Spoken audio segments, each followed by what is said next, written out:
তো আমাদের লাস্ট চ্যাপ্টারটা হচ্ছে ডাইমেনশনাল এন্ড মডেল অ্যানালাইসিস। তো ডাইমেনশনাল এন্ড মডেল অ্যানালাইসিস চ্যাপ্টারে আমরা ফার্স্টে জানতে হবে ডাইমেনশন জিনিসটা কি জিনিস। এই জিনিসগুলো তোমরা এর আগে অলরেডি জানো যে এখানে কি বলা হচ্ছে ডাইমেনশনটা কি জিনিস। The various physical quantities used in fluid phenomenon can be expressed in terms of fundamental quantities or primary quantities. এখানে দুইটা কোয়ান্টিটি আছে, একটা হচ্ছে প্রাইমারি কোয়ান্টিটি আর হচ্ছে সেকেন্ডারি কোয়ান্টিটি। তো আমাদের ফ্লুইড ফিনোমিননের ক্ষেত্রে দেখা যাচ্ছে বিভিন্ন রকমের যে ফিজিক্যাল কোয়ান্টিটি, সেই ফিজিক্যাল বিভিন্ন রকমের কোয়ান্টিটি গুলোকে প্রাইমারি কোয়ান্টিটির মাধ্যমে বা যেটাকে ফান্ডামেন্টাল কোয়ান্টিটির মাধ্যমে প্রকাশ করা হয়। তো প্রাইমারি কোয়ান্টিটি কি জিনিস? প্রাইমারি কোয়ান্টিটি হচ্ছে কি আমাদের মাস, লেংথ, টাইম, টেম্পারেচার, এই জিনিসগুলো হচ্ছে বলা হচ্ছে প্রাইমারি কোয়ান্টিটি। আমরা এই জিনিসগুলো মানে আগে দেখে আসছি, মানে ফিজিক্সে পড়ে আসছি।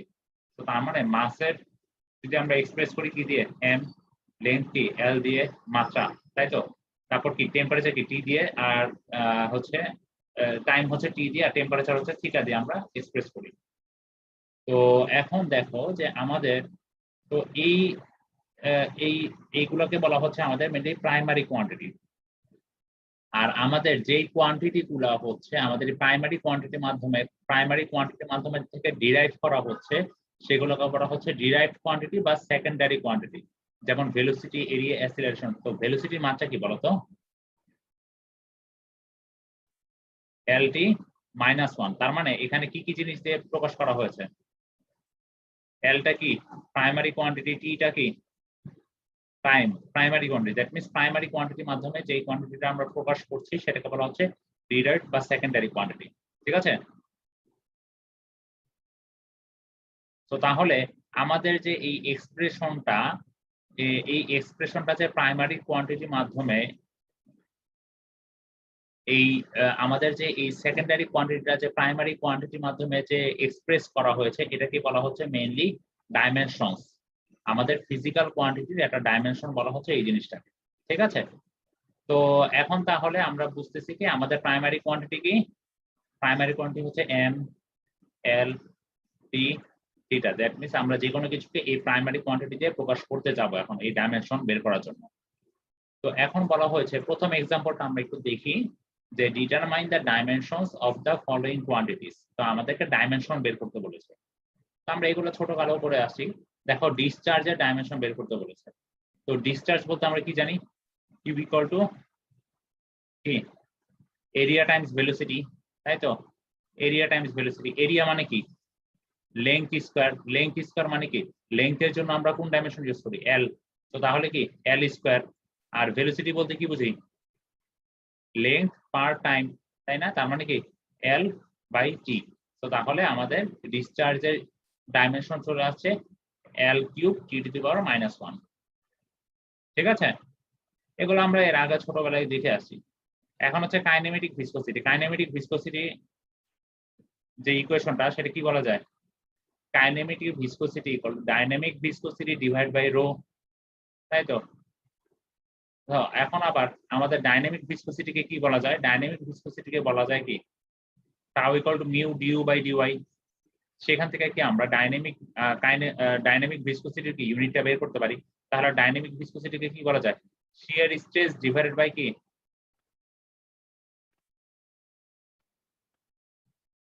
শিয়ার স্ট্রেস ডিভাইড বাই কি d u by d y, velocity gradient.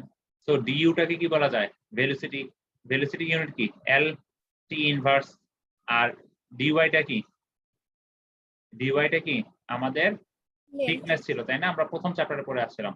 তো তার মানে কি লেংথ, তার মানে কি 1/L। তাহলে কি থাকছে? তাহলে আমরা নিচের পোর্শনটুকু যদি দেখি, এই এল আর এই এল কাটাকাটি চলে যাচ্ছে, থাকছে 1/T। আর স্ট্রেস, স্ট্রেস বলতে আমরা কি বুঝি? ফোর্স বাই এরিয়া, তাই তো। শিয়ার স্ট্রেস বলতে আমরা বুঝি না ফোর্স বাই এরিয়া। তো তাহলে ফোর্স বাই এরিয়া থাকছে, নিচে থাকছে 1/T। তো ফোর্স বলতে আমরা কি বুঝি? F সমান ma, তাই না? তার মানে কি মাস ইনটু অ্যাসিলারেশন করলে কি পাবো? ফোর্স পাবো। তাহলে ফোর্সের পরিবর্তে লিখতে পারি মাস ইনটু অ্যাসিলারেশন। সো মাসের ইউনিট কি? ডাইমেনশন কি m, অ্যাসিলারেশন কি lt -2, আর এরিয়াকে কি বলা যায়? l square. সো ফাইনালি আমাদের চলে আসতেছে আমাদের মিউ এর মানে ডাইনামিক ভিসকোসিটির যে ইউনিট সেটা হচ্ছে ml-1 t-1। তো তাহলে আমাদের মিউ একটা পেয়ে গেলাম। এখন হচ্ছে রোটা, রো বলতে আমরা কি বুঝি? ঘনত্ব সমান কি ভর বাই আয়তন, দ্যাট মিন্স কি মাস পার ভলিউম। মাসের ইউনিট কি m, আর ভলিউম মানে কি লেংথ কিউব, তার মানে ml ইনভার্স 3। তো তাহলে কি বলা যায়, আমরা এখানে মিউ এর যেই মাত্রাটা পেয়েছি সেটা বসিয়ে দিব ডাইমেনশন, আর রো এর যেই ডাইমেনশনটা পেয়েছি সেটা বসিয়ে দিব, তাহলে আমাদের চলে আসবে কাইনেমেটিক ভিসকোসিটি। জিনিসগুলো একদম ইজি। এখন তারপরে বলছি কি আমাদের ফোর্সের জন্য ডাইমেনশন বের করতে হবে। তো ফোর্স বলতে আমরা কি জানি, মাস টাইমস অ্যাসিলারেশন। তো মাস কি m, আর অ্যাসিলারেশন কি lt ইনভার্স 2। তো তাহলে সেটা বসিয়ে দিলে আমাদের ফোর্সের জন্য ডাইমেনশনটা পেয়ে যাব।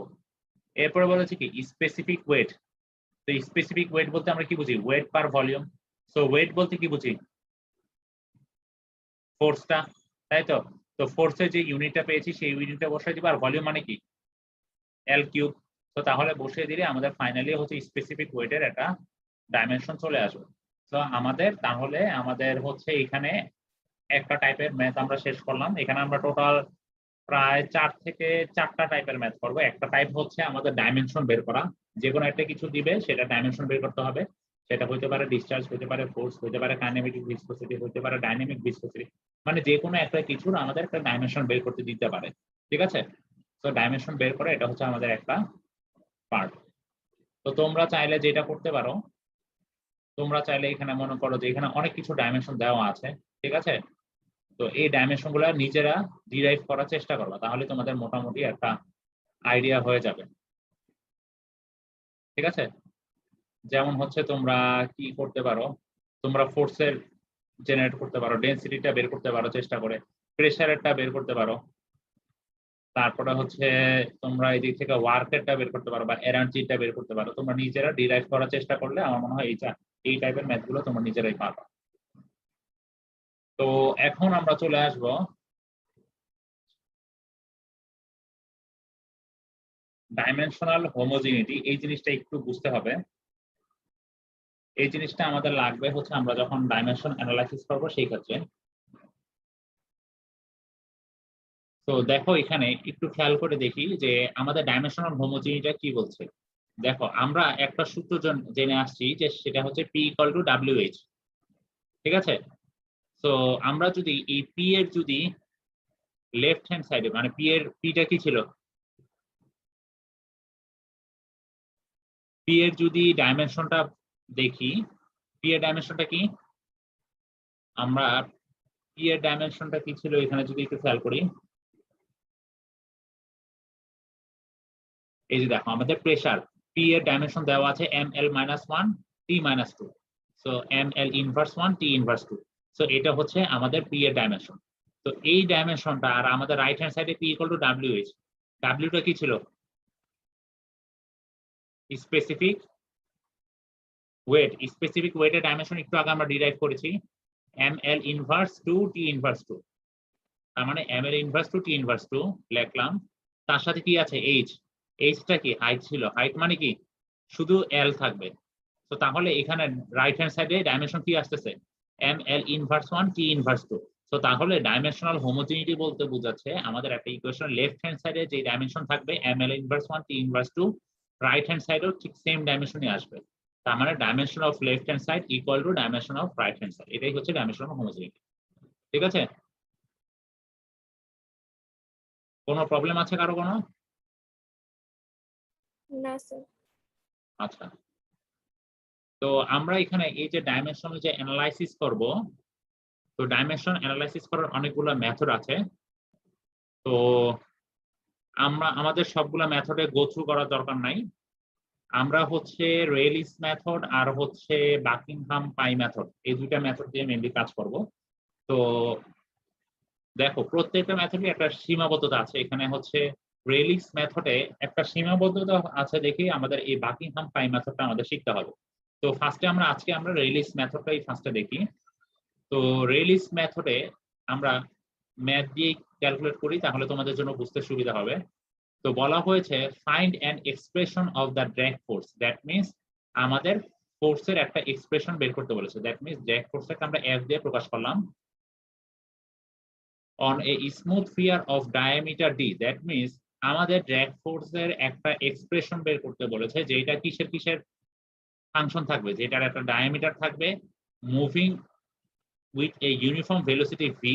তার মানে কি বলা যায়, আমাদের drag force is a function of কি, ডায়ামিটার, আর কি আছে ইউনিফর্ম ভেলোসিটি ভি, আর কি আছে in a fluid density rho, আর কি আছে and a dynamic viscosity mu. তার মানে হচ্ছে আমাদের হচ্ছে একটা এক্সপ্রেশন বের করতে বলেছে ড্র্যাগ ফোর্সের, মানে এফ এর, যেই এফটা হচ্ছে কিসের কিসের ফাংশন, ডায়ামিটারের ফাংশন, আমাদের ভেলোসিটির ফাংশন, ডেনসিটির ফাংশন, আর হচ্ছে ডাইনামিক ভিসকোসিটি বা মিউ এর ফাংশন। ঠিক আছে, তো আমাদের ড্র্যাগ ফোর্সের একটা এক্সপ্রেশন বের করতে বলেছে, মানে একটা ইকুয়েশন দ্বারা করে বলেছে। তো এখন ইকুয়েশনটা তার মানে কি থাকবে, ইকুয়েশনের মধ্যে ডি থাকবে, এফ ইকুয়াল টু ডি থাকবে, এফ এর ইকুয়েশনে হচ্ছে ভি থাকবে, রো থাকবে, আর মিউ থাকবে, এই কয়েকটা জিনিস থাকবে। দেখো, তার মানে আমাদের এরকম একটা ইকুয়েশন যে দ্বারা মানে ফাইনালি দ্বারা করাবো, যে এখানে রো আছে, ডি আছে, ভি আছে, দেখো মিউ আছে, রো আছে, ভি আছে, ডি আছে, মানে আমাদের মোট কথা এই জিনিসগুলো থাকবে মানে ইকুয়েশনের মধ্যে, এর বাইরে কোনো জিনিস থাকবে না। তো আমরা একটু চেষ্টা করি যে এটা কিভাবে করা যায়।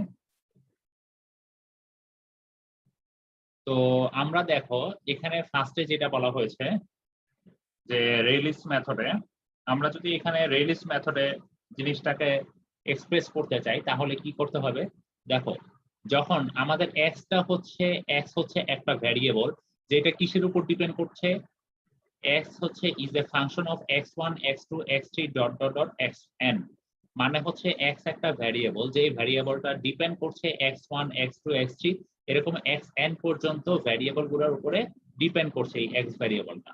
ঠিক আছে, তো তাহলে বলা যাচ্ছে কি x1 x2 x3 এই জিনিসগুলো কি ইন্ডিপেন্ডেন্ট ভ্যারিয়েবল, আর এক্সটা কি একটা ডিপেন্ডেন্ট ভ্যারিয়েবল, তাই না? তাই তো? জি স্যার। আচ্ছা, জিনিসগুলো একটু ম্যাথমেটিক্যাল ওয়েতে এখানে মানে আমরা জিনিসগুলো ডিলিংস করব। তো তাহলে আমরা কি করব, যে এখানে তাহলে আমাদের এই জিনিসগুলো হচ্ছে একটা ইন্ডিপেন্ডেন্ট ভ্যারিয়েবল, এই যে x1 থেকে xn পর্যন্ত এই পোর্শনটা হচ্ছে আমাদের ইন্ডিপেন্ডেন্ট ভ্যারিয়েবল, আর xটা হচ্ছে ডিপেন্ডেন্ট ভ্যারিয়েবল, সেই কথাটাই বলা হয়েছে। তো এখানে কি বলা হয়েছে, এ dependent variable is the one about which the information is required, while independent variables are those which govern the variation of dependent variable. That means আমাদের এই যে ইন্ডিপেন্ডেন্ট যে ভ্যারিয়েবল গুলো আছে, সেই ইন্ডিপেন্ডেন্ট ভ্যারিয়েবল গুলোর ভ্যারিয়েশনের জন্য কি আমাদের ডিপেন্ডেন্ট ভ্যারিয়েবলটা কি ভ্যারিয়েশন হবে, তাই না? তো আমরা এখন কি করব, আমরা এখানে x ইকুয়াল টু এই ফাংশন না লিখে আমরা একটা কনস্ট্যান্ট c ইন্ট্রোডিউস করলাম, যেখানে x1 এর পাওয়ার ধরলাম a, x2 এর ধরলাম b, x3 এর ধরলাম c, xn এর ধরলাম n। তো এই পাওয়ার গুলো হচ্ছে একটা আরবিটারি পাওয়ার ধরলাম, যে কোনো একটা পাওয়ার ধরলাম, ঠিক আছে? তো এই পাওয়ার গুলো কিভাবে, আমাদের কাজ হচ্ছে এই পাওয়ার গুলোর ভ্যালু বের করা। এই পাওয়ার গুলো কিভাবে বের করবো, এই পাওয়ার গুলো বের করবো যে আমাদের ডাইমেনশনের মাধ্যমে, বোথ সাইডের ডাইমেনশনের মাধ্যমে, ঠিক আছে? তো এটাই হচ্ছে মেইনলি কাজ করা। তো তাহলে কি করতে হবে, আমাদের ফার্স্টে একটা ফাংশন থাকবে রেইলিস মেথডে, এই ফাংশনটাকে একটা কনস্ট্যান্টের মাধ্যমে প্রকাশ করব, সাথে প্রত্যেকটা যে ইন্ডিপেন্ডেন্ট ভ্যারিয়েবল থাকবে, ইন্ডিপেন্ডেন্ট ভ্যারিয়েবলের উপর আমরা একটা পাওয়ার দিয়ে দিব। তার মানে কি করব, আমরা এখানে ডি এর উপরে একটা পাওয়ার দিয়ে দিব a, ভি এর উপরে একটা পাওয়ার দিব b, রো এর উপরে একটা পাওয়ার দিয়ে দিলাম c, মিউ এর উপরে একটা পাওয়ার দিয়ে দিলাম d। এখন আমাদের কাজ হচ্ছে ডাইমেনশন নিয়ে বোথ সাইডে কাজ করা, ঠিক আছে? তো তাহলে এইখান থেকে এই জিনিসটা লেখা যায় না, সবাই বুঝতে পারছো? জি c স্যার। হচ্ছে একটা কনস্ট্যান্ট। তো এখন হচ্ছে আমাদের কি করতে হবে, এখন হচ্ছে আমাদের হচ্ছে যে মানে প্রাইমারি যে ডাইমেনশন আছে, প্রাইমারি যে কোয়ান্টিটি আছে বা ফান্ডামেন্টাল যে কোয়ান্টিটি আছে, সেই কোয়ান্টিটির মাধ্যমে আমাদের ডাইমেনশন দিয়ে বোথ সাইডে কাজ করতে হবে। তো আমাদের ফান্ডামেন্টাল কোয়ান্টিটি গুলো কি ছিল, এম, এল, টি আর থিটা, তাই তো? এই কয়টাই তো আমাদের ফান্ডামেন্টাল কোয়ান্টিটি। তো আমরা তাহলে একটু দেখি যে আমাদের এই লেফট হ্যান্ড সাইডে, এই জায়গার লেফট হ্যান্ড সাইডটাকে যদি একটু খেয়াল করি, লেফট হ্যান্ড সাইডটা কি ফোর্স। তো ফোর্সের মাত্রা কি, ডাইমেনশনটা কি MLT ইনভার্স 2, তাই না? জি স্যার। আচ্ছা ঠিক আছে, তো MLT ইনভার্স 2। এরপরে দেখো আমাদের সিটা থাকছে, আমাদের ডায়ামিটারের মাত্রাটা কি?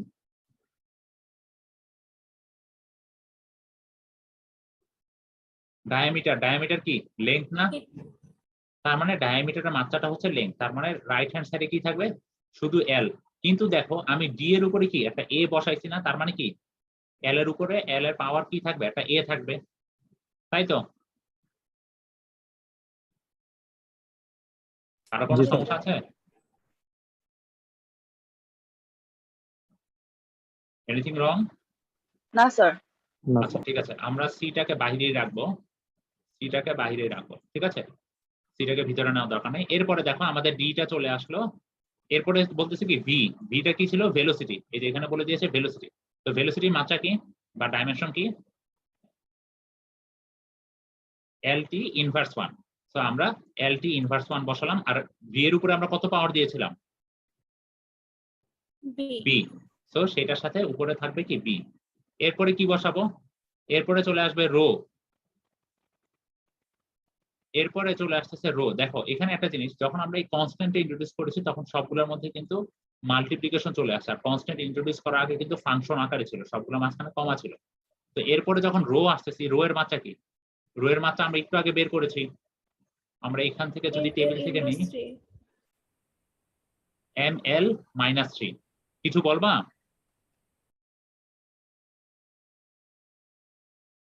কিছু বলবা তুমি?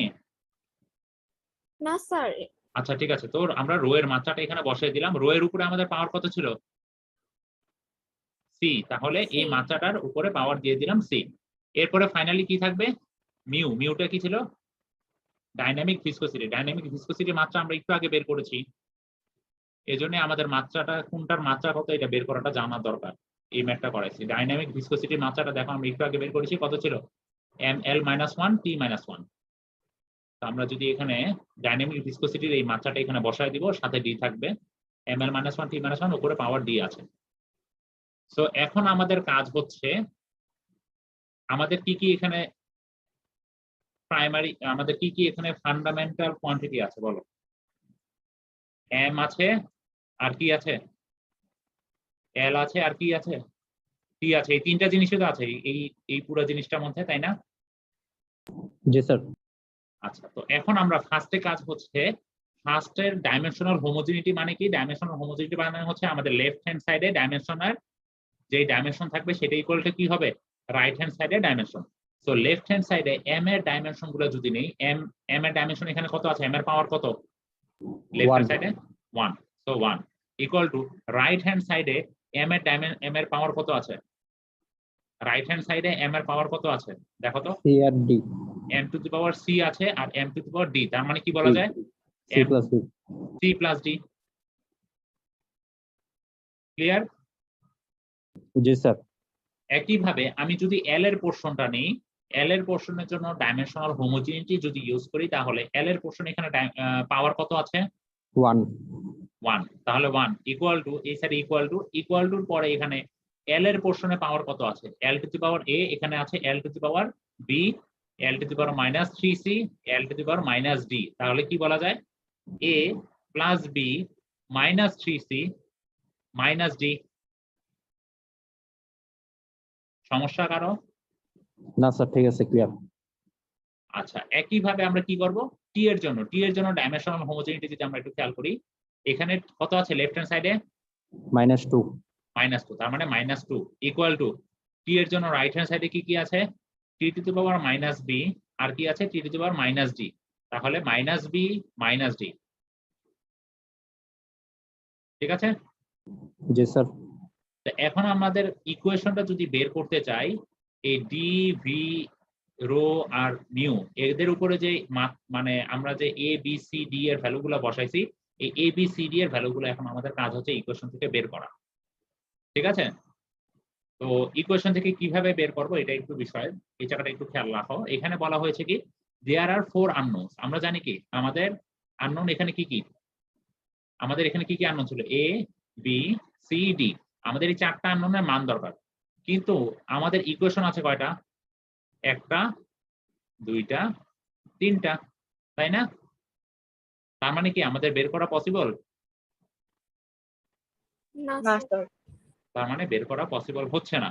তো এখন কি করা হচ্ছে? এখানে বলা হচ্ছে যে therefore it is not possible to find the values of a b c d. So এই জন্য আমাদের a b c d এর ভ্যালু বের করা পসিবল হচ্ছে না, কারণ এখানে তিনটে ইকুয়েশন আছে কিন্তু আমাদের আননোন হচ্ছে চারটা।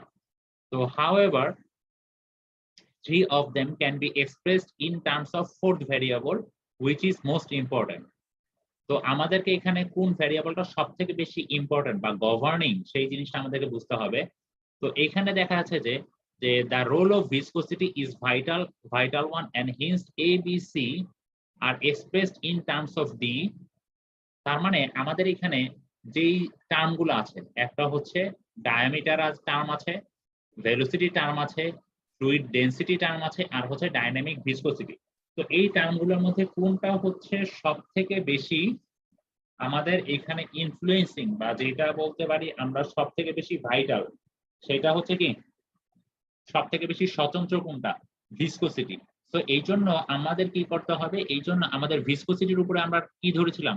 ভিসকোসিটির উপরে পাওয়ার ছিল ডি। দ্যাট মিন্স আমরা এই ডি পাওয়ারটাকে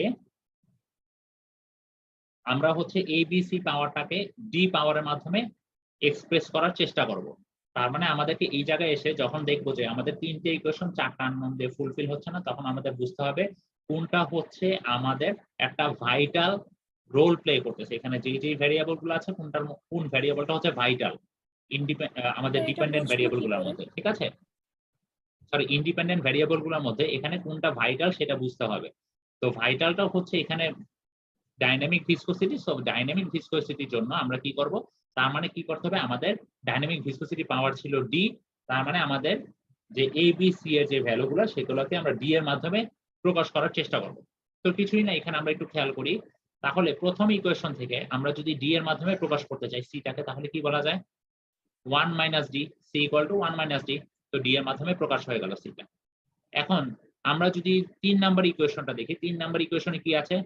বিটাকে যদি আমি ডি এর মাধ্যমে প্রকাশ করতে চাই তাহলে কি বলা যায়? B equal to 2 minus D বলা যায় জি এই স্যার। ইকুয়েশন থেকে।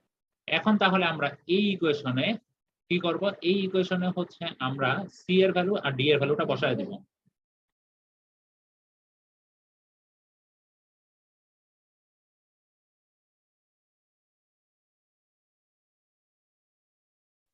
তার মানে এখানে আমরা কি করব? এখানে আমরা হচ্ছে সি এর ভ্যালুটা আর বি এর ভ্যালুটা বসায় দিব, ঠিক আছে? তাহলে কি হবে? এ এর ভ্যালুটা ডি এর মাধ্যমে চলে আসবে। তো সি এর ভ্যালু আর বি এর ভ্যালু বসায় দিচ্ছি, বসায় দিলে আমাদের এ এর ভ্যালুটা কি ডি এর মাধ্যমে চলে আসছে। তো এখন কিছুই না, এখন হচ্ছে আমাদের এই যে একটু আগে যে এখানে যে একটা f is a constant of d to the power a times v to the power b times rho to the power c times mu to the power d, এখানে a b c d এর ভ্যালুগুলো বসায় দিই। দেখো a b c d এর ভ্যালুগুলো just বসায় দিছে, ঠিক আছে? কারো কোনো স্যার, সমস্যা আছে? হ্যাঁ স্যার বলো। ডি এর মাধ্যমে কেন আনলাম লজিক একটু আরেকটু কারণ বলবেন? হচ্ছে ডিটা হচ্ছে আমাদের এইখানে যেই প্যারামিটার গুলো দেওয়া আছে, আমাদের যে ইন্ডিপেন্ডেন্ট যে ভ্যারিয়েবল গুলো দেওয়া আছে সেগুলোর মধ্যে সব থেকে বেশি স্বতন্ত্র যেই প্যারামিটারটা সেটা হচ্ছে আমাদের মিউটা, মানে হচ্ছে ডাইনামিক ভিসকোসিটিটা। স্যার এটা বুঝবো কি করে? মানে এটার ওয়েটা কি, যে কোনটা ভাইটাল হতে হবে একটু আচ্ছা, বলুন। এটা বুঝার হচ্ছে এটা বুঝতে পারবা কিভাবে? তোমরা মনে করো যে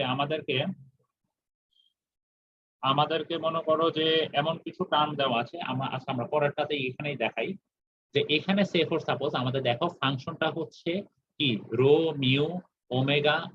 ওমেগা কি ছিল? ওমেগা হচ্ছে অ্যাঙ্গুলার ভেলোসিটি, ডি আছে ডায়ামিটার, আর হচ্ছে কিউটা হচ্ছে আমাদের ডিসচার্জ, তাই তো? তো এই ক্ষেত্রে দেখা যাচ্ছে যে আমাদের স্বতন্ত্র কোনটা?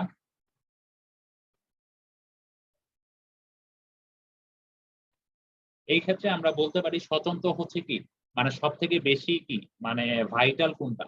ভাইটাল হচ্ছে কিউটা। আর কোনটা বলা যায়? ডাইনামিক ভিসকোসিটি, তাই তো?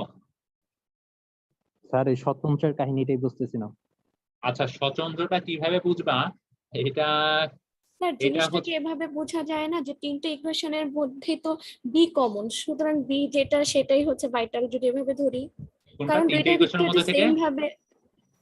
জি স্যার, তিনটে ইকুয়েশনের মধ্যে থেকে ডি কমন। এখানে তিনটে ইকুয়েশনের মধ্যে ডি কমন, তো ডিটা হচ্ছে লাস্টের তার পাওয়ার, এভাবে যদি ধরি। আচ্ছা, তিনটে ইকুয়েশনের মধ্যে ডি কমন, হ্যাঁ এটাও করতে পারো। কিন্তু এই জিনিসটা যদি আবার ধরো, দেখো এটার এখানে ক্ষেত্রে যে তিনটার মধ্যে বি কমন, এখানে তিনটার মধ্যে বি কমন, হ্যাঁ বলা যায়। তাহলে এভাবে ভাইটাল যদি আমরা হ্যাঁ মানে এভাবে ধরতে পারো, ঠিক আছে। এই জিনিসটা তোমরা যত আরো বেশি প্র্যাকটিস করবে তখন তোমরা নিজেরাই বুঝতে পারবে যে এখানে কোনটা স্বতন্ত্র। এই জিনিসটা অনেকটা প্র্যাকটিস করে পরে বুঝতে পারবে, ঠিক আছে। যেমন হচ্ছে ডায়ামিটার, ভেলোসিটি, এগুলা কি মানে যতটা না স্বতন্ত্র, আমাদের হচ্ছে ডাইনামিক ভিসকোসিটি বা আমরা ডাইনামিক ভিসকোসিটি বলি, বা যদি আমরা বলি যে ডিসচার্জ বা কাইনেমেটিক ভিসকোসিটি বা স্ট্রিম ফাংশন বা সার্কুলেশন বা ভর্টিসিটি, এই জিনিসগুলো থেকে দেখা যায় যে অনেক বেশি হচ্ছে স্বতন্ত্র নির্দেশ করতেছে। তো এগুলো তোমরা যখন আরো করবা, প্র্যাকটিস করবে, তখন তোমরা নিজেরাই বুঝবা, ঠিক আছে। তো এটা হচ্ছে মেইনলি হচ্ছে, তাহলে আমাদের দেখো আমাদের এ বি সি এর ভ্যালুগুলো আমরা ডি এর মাধ্যমে এখানে বের করে বসায় দিলাম। বসায় দেওয়ার পরে এই জিনিসটা চলে আসলো।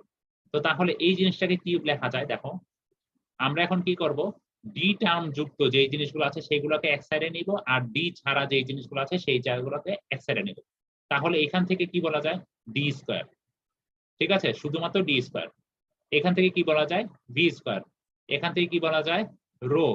এখান থেকে কিছু নেওয়া যাচ্ছে না, তাহলে এই জিনিসটাকে আলাদা রেখে ফেললাম। এখন ডি টার্ম যুক্ত গুলো আমরা আরেকটা সাইডে সাজাবো। তাহলে এই সাইড থেকে কি লেখা যায়, ডি টার্ম যুক্ত d to the power minus d, d to the power minus d times v to the power minus d, এখানে rho to the power minus d, mu to the power d লেখা যায়। জি sir, যাই। আচ্ছা, তো আমি এখানে এই পোর্শনটুকু বাহিরেই রাখলাম। তাহলে দেখো পুরো জিনিসটাকে যদি আমি লিখতে চাই, তাহলে মিউটা উপরে থাকছে, তাহলে ডি, ভি আর রো, এই তিনটা জিনিস নিচে চলে গিয়ে কি টু দি পাওয়ার একবারে ডি লেখা যায়, তাই না? জি স্যার। তো তাহলে বলা যাচ্ছে যে এফটা এই পোর্শনটা ডি এর সাথে রিলেটেড, তার মানে এটাকে কি বলা যায়, একটা ফি এর একটা ফাংশন, যেটা হচ্ছে as a function of mu by, যেটার উপরে আমাদের পাওয়ার থাকবে এ বি সি ডি, যে মানে যে কোনো একটা পাওয়ার থেকে যাবে, সেটাকে আমরা অ্যাজ এ ফাংশন হিসেবে ধরে নিব, as a function of mu by rho v d, আর বাকি পোর্শনটুকু থেকে যাবে। তো তাহলে এটাই হচ্ছে আমাদের মেইনলি ইকুয়েশন। তো এটাই হচ্ছে আমাদের রেলিস মেথড। তো রেলিস মেথডে, এখানে এই যে রেলিস মেথডে দেখো আমাদের প্রবলেমটা কোথায়। তোমাদের পরীক্ষা যদি উল্লেখ করে দেওয়া না থাকে যে কোন মেথডে তোমরা করবা, তোমরা আমার মতে মানে সব থেকে বেটার হচ্ছে বাকিংহাম পাই মেথডটা, ঠিক আছে, সব থেকে ইজিয়েস্ট ওয়ে। আর রেলিস মেথডে তোমাদের যেমন প্রবলেম হইতে পারে, কিরকম প্রবলেম হইতে পারে, যে আমাদের এখানে ভাইটাল ফ্যাক্টর কোনটা, কোনটা সব থেকে ভাইটাল, তুমি যদি এটা ধরতে ভুল করো, তোমার দেখা যাবে যে ইকুয়েশনটাকে আবার সাজাইতে হবে, ঠিক আছে। মনে করো তুমি সিটাকে এখানে ভাইটাল ধরলা, সিটাকে ভাইটাল ধরলে ইকুয়েশন গুলোকে সাজাইলা, সাজানোর পরে দেখা যাচ্ছে যে সবগুলা জিনিসকে আমার সি এর মাধ্যমে আনা যাচ্ছে না। তার মানে কি, তার মানে আমাদের হচ্ছে ভাইটাল যে ফ্যাক্টরটা সেটা ধরাটা ভুল হয়েছে। তো আমাদেরকে আবার চেঞ্জ করে ধরতে হবে, দ্যাট মিনস আমাদের পরীক্ষায় এটা একটা সমস্যা তৈরি হতে পারে। তো এই জন্য আমরা কি করবো, আমরা চেষ্টা করব যদি উল্লেখ করে দেওয়া না থাকে তখন আমরা কি বাকিংহাম পাই মেথডে চলে যাব, ঠিক আছে। তো রেলিস মেথডে আরেকটা প্রবলেম আছে। রেলিস মেথডের প্রবলেম হচ্ছে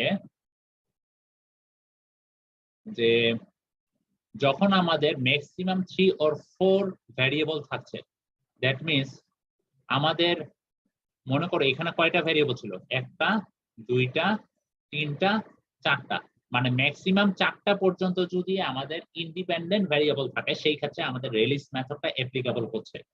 3টা অথবা 4টা, যদি এখানে 4টা না হয়, যদি 5টা চলে আসতো,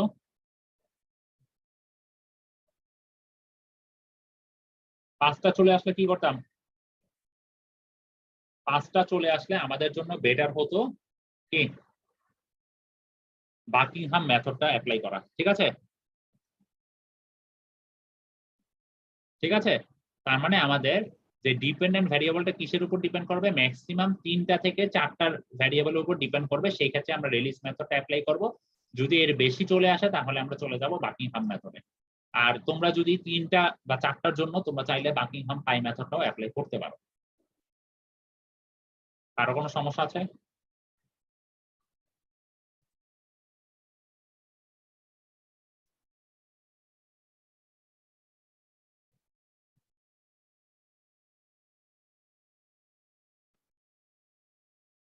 তো আমরা তাহলে বাকিংহাম পাই মেথডে চলে যাই। আমরা মিলে এই মেথডটা একটু বিস্তরভাবে দেখার চেষ্টা করব।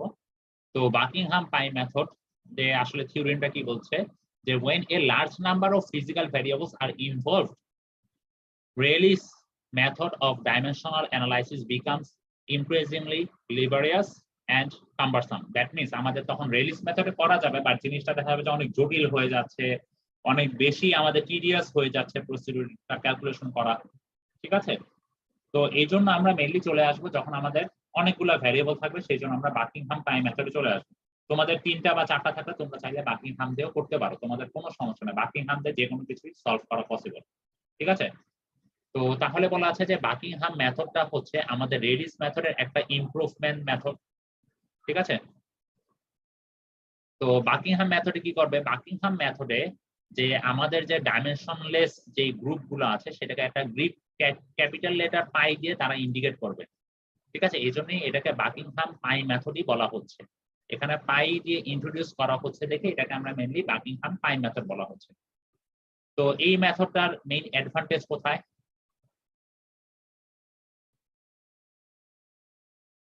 এই মেথডটা অ্যাডভান্টেজ হচ্ছে আমাদের যত মানে আমাদের যে ফিজিক্যাল যে ভ্যারিয়েবল গুলো থাকে সেটা যদি অনেক বেশি সংখ্যক হয় সেই ক্ষেত্রে এই বাকিংহাম পাই মেথডটাও ইউজ করা যাচ্ছে। ঠিক আছে, তো এটাই হচ্ছে আমাদের রেলিস মেথডের উপরে বাকিংহাম মেথডের একটা অ্যাডভান্টেজ। তো তাহলে বাকিংহাম মেথডটা একটু আমরা দেখি যে ওরা কি বলছে। ওরা বলছে যে ওদের থিওরিটা হচ্ছে if there are n variables in a dimensionally homogeneous equation and if these variables contain m functional dimensions such as m, l, t, আমাদের যে ফান্ডামেন্টাল ডাইমেনশন সেটা m সংখ্যক যদি ফান্ডামেন্টাল ডাইমেনশন থাকে সেই ক্ষেত্রে variables are arranged into m dimensions terms. So these dimension terms can be called pi term. তো আমরা এখানে পাই এর মাধ্যমে প্রকাশ করব। তো সিম্পল আগেরটার মতোই মনে করো আমাদেরকে একটা ডিপেন্ডেন্ট ভ্যারিয়েবল দেওয়া আছে যেটা হচ্ছে x1। x1টাকে কিসের মাধ্যমে as a function of x2 dot dot dot xn, মানে আমাদের একটা ডিপেন্ডেন্ট ভ্যারিয়েবল, এখানে কতগুলো ইন্ডিপেন্ডেন্ট ভ্যারিয়েবলের উপরে এই x2 থেকে xn পর্যন্ত সবগুলো হচ্ছে ইন্ডিপেন্ডেন্ট ভ্যারিয়েবল। তো আমাদের আগেরটার মতো এরকম একটা ফাংশন দেওয়া থাকবে। তো আমাদেরকে এখন কি করব, আমাদের এখন কাজ হচ্ছে যে বাকিংহাম পাই মেথডে যদি অ্যাপ্লাই করতে চাই তো তাহলে আমরা কি করব, তো আমরা ফার্স্টে কি করব যে এই ফাংশনের এই পোরশনটুকুকে লিখব যে ইকুয়াল টু 0। তো আমরা কি করব যে এই এক একটা যে ভ্যারিয়েবল গুলো আছে সেগুলোকে আমরা পাই1 পাই2 পাই3 ডট ডট ডট পাই n মাইনাস m আকারে ইকুয়াল টু 0 আকারে লিখব।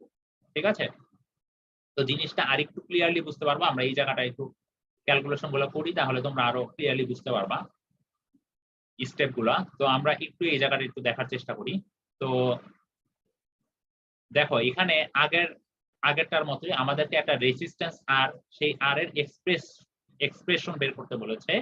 যেই এক্সপ্রেশনটা কিসের উপর ডিপেন্ড করছে, depends upon the velocity v, that means আর হচ্ছে as a function of velocity v, তারপর কি আমাদের length of the body l, l এর length, viscosity of the fluid mu, সাথে কি থাকছে ডেনসিটি রো, আর সাথে থাকছে গ্র্যাভিটেশনাল অ্যাসিলারেশন g।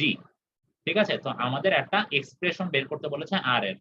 ঠিক আছে, তো তাহলে আর ইজ এ ফাংশন অফ এটা লেখা যাচ্ছে, তাই তো। তো একটু আগে দেখেছি যে আর ইকুয়াল টু মানে এই something equal to function of এটা যদি লেখা যায় তাহলে কি বলা যায়, এই পোরশনটা ইকুয়াল টু 0 লেখা যায়। তো তাহলে আমাদের লেখা যায় কি এই পোরশনটা ইকুয়াল টু 0 লেখা যায় না। এখন এইখানে দেখো, এইখানে আমাদের একটু খেয়াল করে দেখি, দেখো আমাদের এখানে কি ছিল, f is a function of x2 থেকে xn পর্যন্ত, আর x1টা কি ছিল, x1টা কি ছিল আমাদের ডিপেন্ডেন্ট ভ্যারিয়েবলটা।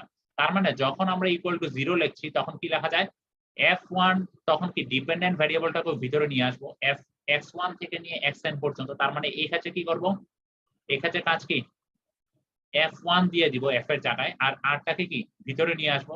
তার মানে এখানে সবগুলা ভ্যারিয়েবল থাকবে, তাই তো, ডিপেন্ডেন্ট ইন্ডিপেন্ডেন্ট সমস্ত ভ্যারিয়েবল থাকবে ইকুয়াল টু 0। ঠিক আছে, তো তাহলে আমাদের টোটাল ভ্যারিয়েবল কয়টা এখানে, 1টা 2টা 3টা 4টা 5টা 6টা। তার মানে টোটাল ভ্যারিয়েবল যেটাকে আমি n দিয়ে প্রকাশ করতেছি টোটাল ভ্যারিয়েবল হচ্ছে 6টা। ঠিক আছে, কারো কোনো সমস্যা আছে? না স্যার। আচ্ছা, তো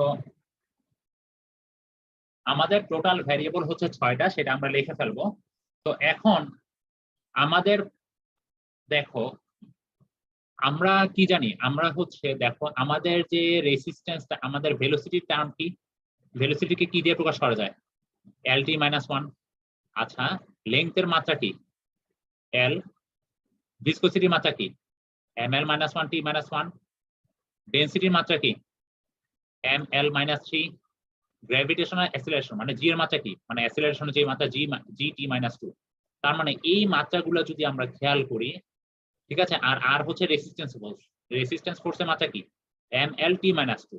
তো এই মাত্রাগুলো যদি খেয়াল করি, এখানে কোন কোন মানে আমাদের ফান্ডামেন্টাল ডাইমেনশন কোনগুলা বলো তো? কোন কোন ফান্ডামেন্টাল ডাইমেনশন আছে এখানে? MLT। m l আছে আর t আছে।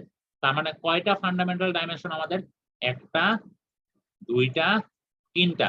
তার মানে তিনটা ফান্ডামেন্টাল ডাইমেনশন, সেজন্য m equal to 3। Small m, small m দিয়ে বুঝাচ্ছি আমাদের কয়টা ফান্ডামেন্টাল ডাইমেনশন আছে। ঠিক আছে, তো তাহলে আমাদের টোটাল ভ্যারিয়েবল ছিল 6টা আর ফান্ডামেন্টাল ডাইমেনশন আছে 3টা।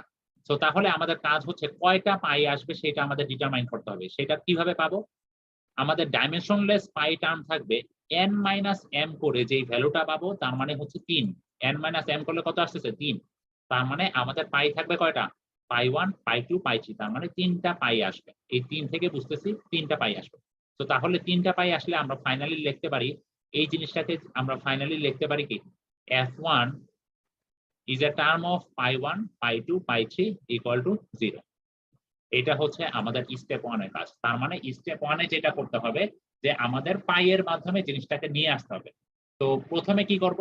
প্রথমে আমাদের ইকুয়েশনটা দেওয়া থাকবে যেটা, আচ্ছা আমি ম্যাথ দিয়ে দেখাই। প্রথমে আমাদের যে এই জিনিসটার মাধ্যমে এক্সপ্রেস করতে হবে সেটা আমরা লিখে ফেলবো। লেখার পরে কি করব? সেটাকে আমাদের অ্যাজ এ ফাংশন হিসেবে নিতে হবে। সেটা ফাংশন হিসেবে যদি নিতে চাই তাহলে কি করব? f1 নিয়ে আসবো। তাহলে কি, যদি 0 বানাতে চাই কি, সবগুলো জিনিস ভিতরে নিয়ে আসবো। r b l mu rho G equal to কি 0 নিয়ে আসবো। তো এখন আমাদেরকে জানতে হবে কয়টা, এখানে কয়টা আমরা পাই পাই দিয়ে প্রকাশ করব। আমাদের বাকিংহাম যে পাই থিওরেম, কয়টা পাই আনবো। তো তাহলে কয়টা পাই আনার জন্য আমাদেরকে জানতে হবে ফার্স্টে কি n এর ভ্যালু আর m এর ভ্যালু, তাই তো? m এর ভ্যালু কি আর n এর ভ্যালু কি সেটা একটু জানি। n এর ভ্যালুটা হচ্ছে আমাদের কত সংখ্যক ভ্যারিয়েবল আছে, এখানে কয়টা ভ্যারিয়েবল, দ্যাট মিন্স আমাদের এখানে একটা কিসের ফাংশন, f1 টা কি কি জিনিসের ফাংশন, একটা, দুইটা, তিনটা, চারটা, পাঁচটা, ছয়টা। তার মানে 6টা ফাংশন, তার মানে ভ্যারিয়েবল হচ্ছে 6টা। তো n এর ভ্যালু হচ্ছে 6টা। আর আমাদের ফান্ডামেন্টাল ডাইমেনশন আছে কয়টা? r এর যদি ডাইমেনশন নেই তাহলে আসতেছে mlt ইনভার্স 2, দ্যাট মিন্স এখানে 3টা আসতেছে। v এর আসতেছে l আর t 2টা। রো এই মিউ এর আসতেছে mlt ইনভার্স 1। রো এর জন্য হচ্ছে ml মাইনাস 3। জি এর জন্য lt ইনভার্স 2। তার মানে এই সবগুলো যদি অ্যানালাইসিস করে দেখি, তার মানে আমাদের টোটাল কয়টা আছে এখানে, সবগুলোর মধ্যে কম বেশি করে যদি আমরা হিসাব করি তাহলে কয়টা ডাইমেনশন আছে? ফান্ডামেন্টাল ডাইমেনশন m আছে, l আছে আর t আছে, তাই না? তাই তো, এটাই তো ম্যাক্সিমাম সংখ্যক ডাইমেনশন যেটা ইউজ হয়েছে। তো তাহলে আমাদের ফান্ডামেন্টাল ডাইমেনশন আছে এখানে m, l আর t, থিটাটা নাই। তো তাহলে আমাদের ফান্ডামেন্টাল ডাইমেনশন কয়টা আছে? 3টা। তার মানে m এর ভ্যালু আসতেছে 3।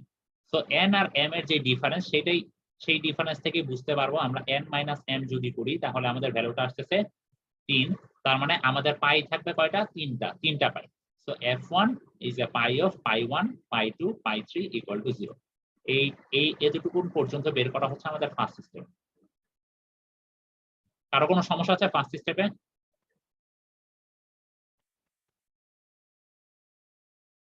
না স্যার। আচ্ছা, তো ফার্স্ট স্টেপ পর্যন্ত আজকে রাখবো। এরপরে কাজ হচ্ছে আমাদের রিপিটিং ভ্যারিয়েবল বের করে দেন ওই যে ফাইনালি হচ্ছে আমাদের ডাইমেনশনাল হোমোজেনিটি ইউজ করে ওরা একদম ইজি ওয়ে তে বের হয়ে যাবে। ঠিক আছে, এই ম্যাথটা মানে এই টার্মগুলো কম্পারেটিভলি ইজি। স্যার তো এটা কি এতটুকু পুরো পর্যন্ত। একটা মেথডেরই? হ্যাঁ বলো, এই পুরো স্টেপ সব কি একটা মেথডেরই? তোমার কথা আমি বুঝতেছি না ক্লিয়ার বলো। বলতেছি যে আমরা যে এখানে 5টা না 6টা স্টেপ দেখলাম, এটা কি একটা মেথডেরই? হ্যাঁ, একটা একটা মেথড, এই পুরাটা স্টেপ মিলিয়ে এই যে আমাদের ফাইনালি ইকুয়েশনটা দাঁড়া করাইতে হবে, এটাই হচ্ছে আমাদের কাজ, এটাই হচ্ছে আমাদের বাকিংহাম মেথডে করেছে। ঠিক আছে, তো আমাদের ফার্স্টে বের করতে হবে যে কয়টা পাই আছে। আমরা ফার্স্টে এই স্টেপ 1টা করেছি, বাকি স্টেপগুলো আমরা নেক্সট ক্লাসে। তো আজকে তাহলে আমরা এখানে শেষ করছি।